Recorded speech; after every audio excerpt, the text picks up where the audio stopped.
Solve the pair of linear equation graphically. दो equation दिए हुए हैं, x + 3y = 6, 2x - 3y = 12।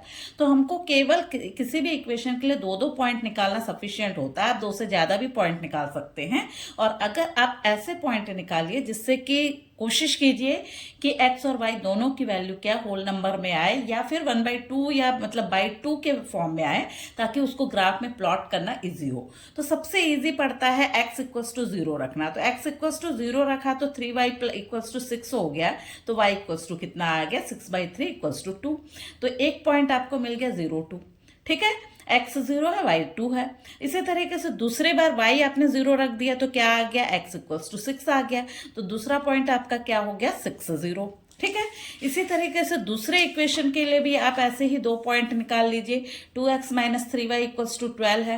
मतलब एक बार आपने x = 0 रखा तो y = क्या आ गया, 2 × 0 मतलब 0 हो गया, -3y = 12।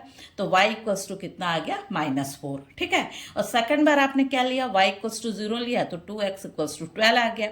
और यहाँ पर x की वैल्यू कितनी आ गई, 6 आ गई। फिर से आपको दो पॉइंट मिल गए, 0, -4 और 6, 0। ठीक है, अब इन पॉइंट्स को दोनों इक्वेशन के अलग अलग पॉइंट्स को आपको ग्राफ में प्लॉट करना है। तो ग्राफ में किस तरह से प्लॉट करेंगे, पहला पॉइंट आपका 0, 2 है। 0 मतलब x 0 है, मतलब वो कौन से एक्सिस में आएगा, y एक्सिस में आएगा। 0, 2 आपने ले लिया। और उसी तरीके से दूसरा पॉइंट क्या था, 6, 0 था। वो 6, 0 मतलब कि क्या हो गया, y = 0 था, मतलब वो x एक्सिस में आ गया। अब ये रेड वाली जो लाइन है वो पहले इक्वेशन को शो कर रही है। ठीक है, x + 3y = 6 को।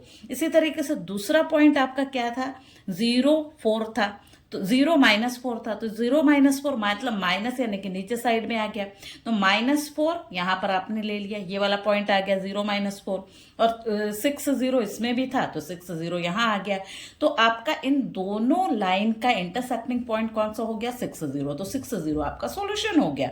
अब इसमें हमको y एक्सिस से ये कौन सा एरिया ऑफ ट्राइंगल क्या है, area of triangle half base into height होता है। बेस देखिए 1, 2, 3, 4, 5, 6।